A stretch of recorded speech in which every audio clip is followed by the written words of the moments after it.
देखिए, मुझे अभी 1 साल भी नहीं हुआ है। मुझे जून या जुलाई में 1 वर्ष होगा, लेकिन मैं बजट को हम लेकर के काफ़ी गंभीरता से उसमें चर्चा कर रहे हैं।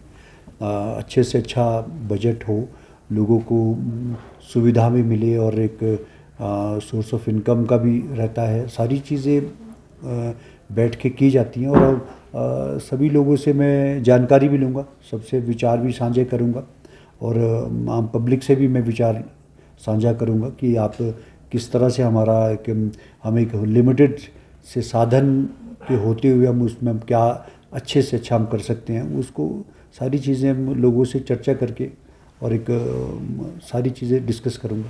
बजट को लेकर के मेरा कुछ एक जगह मेरी जगह में काम करने की कोशिश कर रहा हूँ। हेल्थ को लेकर के, हेल्थ में अगर मुझे इसमें फंडिंग होगी सरकार के माध्यम से, मैं एक स्कीम के तहत काम कर रहा हूँ। अगर वो हमें सरकार से उसका पैसा हमें मिल गया मार्च से पहले पहले, तो मैं चाहता हूँ कि वो इसी वर्ष उस पैसे को हम हेल्थ को लेकर के हम अलग अलग डिस्पेंसरीज़ में जो शिमला के अंदर वार्ड्स आते हैं, उसको लेकर के एक अलग एक योजना को लेकर के मेरे मन में है।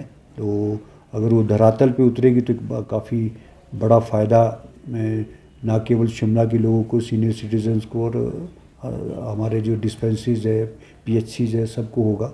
लेकिन सबसे पहले इसमें फंडिंग का है। अगर वो बजट इसमें मुझे प्रावधान उसका अगर मुझे मिल गया, तो मैं उसमें ज़रूर इस कार्य में करना चाहूँगा। क्या कोई नए टैक्सेस लगाए जाएंगे या देखिए, टैक्सेस का जो फैसला आया का फैसला एक बड़ा ऐतिहासिक फैसला है, और माननीय मुख्यमंत्री ने इसमें स्वयं इसमें बड़ा पर्सनली इसको मॉनिटरिंग किया था, और हज़ारों लोगों को इसका फ़ायदा भी हुआ। सरकार की ये गंभीरता और सरकार की दूरदर्शिता को ये दर्शाता है कि हर आदमी, क्योंकि 2.5 मंजिल के बाद एनजीटी के बाद जो किसी ने कोई ऐसा गंभीरता से इसमें विचार नहीं किया गया, जो एक बहुत सारे सरकार के भी प्रोजेक्ट जो लटके पड़े थे, लेकिन सरकार की दूरदर्शी आपके योजनाओं के तहत, और हम उनको माननीय मुख्यमंत्री का पर्सनली इसमें हस्तक्षेप और एडवोकेट जनरल के माध्यम से, और कैसे अपना पक्ष को रखना है, ये सारी चीज़ें उन्होंने सुप्रीम कोर्ट में रखी, और उसमें हम आम लोगों को फ़ायदा हुआ, और एक बड़ी ऐतिहासिक फैसला। और नगर निगम शिमला में जो लोग आते हैं, पहले सरकार ने एटिक का भी हैबिटेबल कर दिया था, और अब 2.5 मंजिल का वाला जो चैप्टर है वो भी अब दोबारा से उसका हम उसमें अपलोड करेंगे दोबारा से, और एक हज़ारों लोगों को बहुत फ़ायदा होगा। नए टैक्सेस या कुछ अभी टैक्सेस का चर्चा करने के बाद हम उस पर विचार करते हैं। कुछ एक इश्यूज़ ऐसे होते हैं जो सेंट्रल गवर्नमेंट के और स्टेट गवर्नमेंट के उसमें कंपलसरी एक टैक्स का वो बनाया होता है, नहीं तो उसमें ग्रांट्स का ना मिलना हमारे लिए एक प्रॉब्लम रहती है। लेकिन उसमें हम डिस्कस करूँगा कि चर्चा होगी कि मिनिमम कम से कम बहुत कम लगे।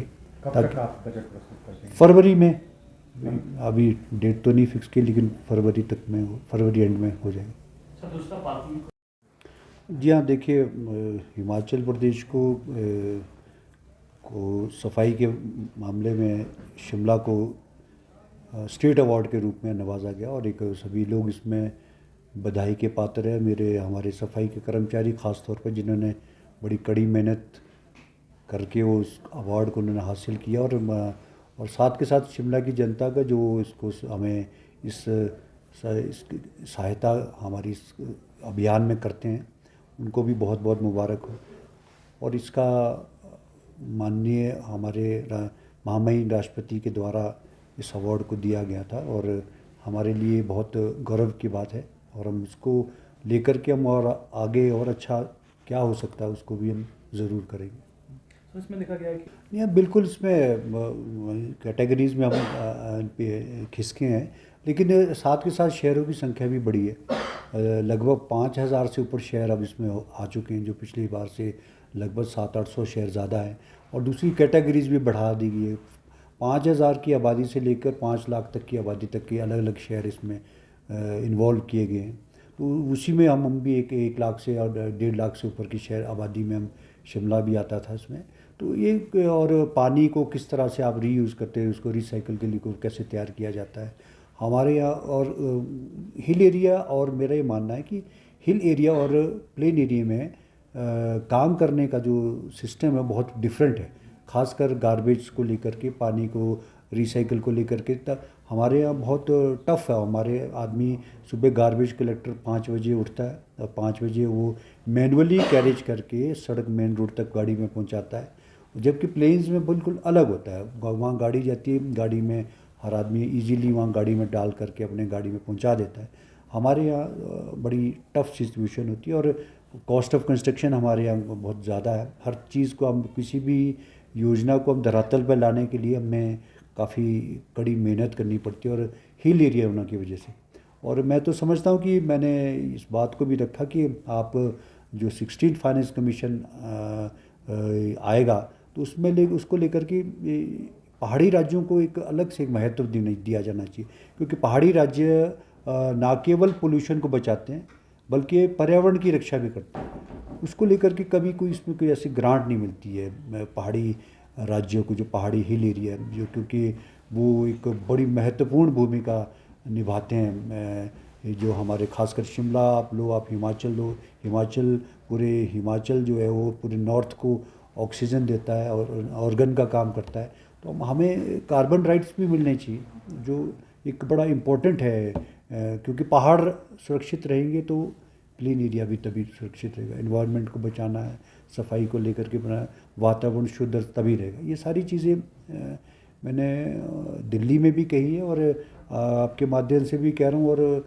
प्रदेश की और देश की सरकारों को इस चीज़ पे बड़ा गंभीरता से विचार करना चाहिए।